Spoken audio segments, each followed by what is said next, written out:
Hi friends, welcome to Chetana's world. ಇವತ್ತು ನಾವು high fiber, protein rich ಮತ್ತು ಕ್ಯಾಲ್ಶಿಯಂ ರಿಚ್ ಆಗಿರುವ ಪನ್ನೀರ್ ಮತ್ತು ಸೋಯಾ ಚಂಕ್ಸ್ ಎರಡು ಸೇರಿ ಒಂದು ಸೈಡ್ ಡಿಶನ್ನು ಮಾಡೋದು ಕಲ್ತ್ಕೊಳ್ಳೋಣ. ಇದನ್ನು ಈವ್ನಿಂಗ್ ಟೈಮ್ ಸ್ನ್ಯಾಕ್ಸಾಗಿ ಕೂಡ ಬಳಸ್ಬೋದು ಮತ್ತು ಲಂಚಲ್ಲಿ ಸೈಡ್ ಡಿಶ್ಶಾಗಿ ಕೂಡ ಯೂಸ್ ಮಾಡಬಹುದು. ಈಗ ಆಫೀಸಿಂದ ಬಂದು ನಿಮಗೆ ಟೈಮ್ ಇಲ್ಲ ಅಂದರೆ ಕ್ವಿಕ್ಕಾಗಿ 5 ಮಿನಿಟ್ಸಲ್ಲಿ ಮಾಡ್ಕೋಬೋದು. ಇದಕ್ಕೆ ಬೇಕಾಗಿರೋ ಇಂಗ್ರೀಡಿಯೆಂಟ್ಸು ನೋಡಿ: ಕ್ಯಾಪ್ಸಿಕಮ್ಮು, ಆನಿಯನ್ನು, ಕೊತ್ತಂಬರಿ, ಅರಿಶಿನ, ಖಾರದ ಪೌಡರು ಮತ್ತು ಉಪ್ಪು ಮತ್ತು ಸೋಯಾ ಚಂಕ್ಸ್ 1 ಬೌಲ್ ತೊಗೊಂಡಿದ್ದೀನಿ. ಪನ್ನೀರು 100 ಗ್ರಾಮ್ಸ್ ತೊಗೊಂಡಿದ್ದೀನಿ.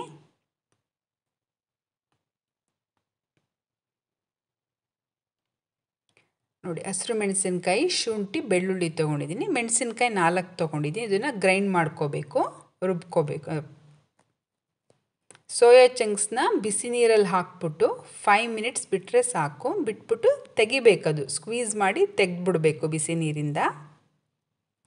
ನೋಡಿ, ಬಾಣಲಿಗೆ ಆಯಿಲ್ ಹಾಕ್ಕೊತಿದ್ದೀನಿ. 1 ಟೇಬಲ್ ಸ್ಪೂನ್ ಆಯಿಲ್ ಹಾಕ್ಕೊಂಡ್ರೆ ಸಾಕಾಗತ್ತೆ.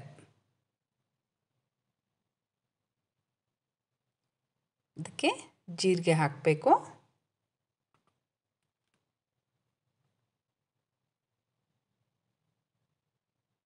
ನಂತರ ಸಣ್ಣದಾಗಿ ಕಟ್ ಮಾಡ್ಕೊಂಡಿದ್ವಲ್ಲ ಆನಿಯನ್ನು, ಆ ಆನಿಯನ್ ಹಾಕಿ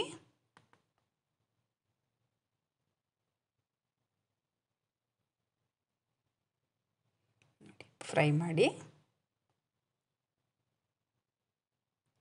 B12 ಡಿಫಿಷಿಯನ್ಸಿ ಇರೋರಿಗೆ, ವಿಟಮಿನ್ ಡಿ ಡಿಫಿಷಿಯನ್ಸಿ ಇರೋರಿಗೆ ಪನ್ನೀರು, ಸೋಯಾ ಚಂಕ್ಸ್ ಎಲ್ಲ ತುಂಬ ಒಳ್ಳೆಯದು. ನಾವೇನು ಪೇಸ್ಟ್ ಮಾಡಿ ಇಟ್ಕೊಂಡಿದ್ವಲ್ಲ ಮೆಣಸಿನ್ಕಾಯಿ, ಶುಂಠಿ, ಬೆಳ್ಳುಳ್ಳಿ, ಅದನ್ನು ಹಾಕ್ತಾಯಿದ್ದೀನಿ.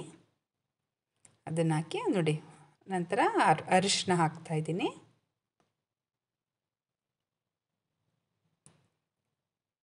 ಮತ್ತು ಕ್ಯಾಲ್ಶಿಯಂ ರಿಚ್ ಇರೋದ್ರಿಂದ ಪನ್ನೀರು ಬೋನ್ಸಿಗೆ ಕೂಡ ತುಂಬ ಒಳ್ಳೆಯದಿದು.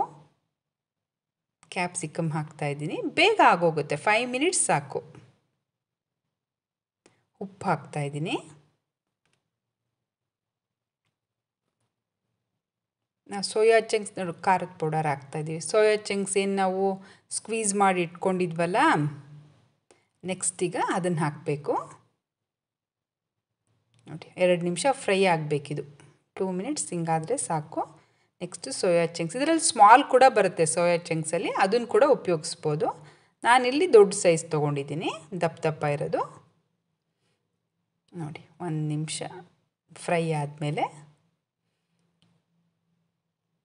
ಪನ್ನೀರ್ ಹಾಕ್ತಾಯಿದ್ದೀನಿ. ಪನ್ನೀರ್ ಹಾಕಿದ್ಮೇಲೆ ಜಾಸ್ತಿ ಫ್ರೈ ಮಾಡೋ ಅವಶ್ಯಕತೆ ಇರಲ್ಲ, ಅದು ಸಾಫ್ಟ್ನೆಸ್ ಹೊರಟೋಗುತ್ತೆ. ಅದಕ್ಕೆ ಪನ್ನೀರ್ ಹಾಕಿ 1 ನಿಮಿಷ ಬಿಟ್ಟರೆ ಸಾಕು. ನೆಕ್ಸ್ಟು ಕೊತ್ತಂಬರಿ ಹಾಕ್ತಾಯಿದ್ದೀನಿ. ನೀವು ಪೆಪ್ಪರ್ ಕೂಡ ಹಾಕ್ಕೋಬೋದು, ಗರಂ ಮಸಾಲ ಕೂಡ ಹಾಕ್ಕೋಬೋದು. ನಾನಿಲ್ಲಿ ಓನ್ಲಿ ಚಿಲ್ಲಿ ಮತ್ತು ಖಾರದ ಪೌಡರ್ ಎರಡೇ ಯೂಸ್ ಮಾಡಿರೋದು. ಪೆಪ್ಪರ್ ಹಾಕಿದ್ರೂ ಚೆನ್ನಾಗಿರುತ್ತೆ. ಈ ರೆಸಿಪಿ ನಿಮ್ಗೆ ಇಷ್ಟ ಆಗಿದ್ದಲ್ಲಿ Chetana's world YouTube channel subscribe ಮಾಡಿ, ಲೈಕ್ ಮಾಡಿ, ಶೇರ್ ಮಾಡಿ. ಕೆಲವರು ಸಬ್ಸ್ಕ್ರೈಬ್ ಮಾಡೋದು ಹೇಗೆ ಅಂತ ಗೊತ್ತಾಗ್ತಿಲ್ಲ ಅಂತ ಇದ್ದೀರಾ. ನೋಡಿ, ಚೇತನಾಸ್ ವರ್ಲ್ಡ್ ಚಾನಲ್ನ ನೀವು ಓಪನ್ ಮಾಡಿದ್ಮೇಲೆ ಅಲ್ಲಿ ಬ್ಲ್ಯಾಕ್ ಕಲರಲ್ಲಿ ನೋಡಿ ಸಬ್ಸ್ಕ್ರೈಬ್ ಅಂತ ಬರುತ್ತೆ. ಅದನ್ನು ಪ್ರೆಸ್ ಮಾಡಿದ್ರೆ ಬೆಲ್ ಐಕಾನ್ ಬರುತ್ತೆ.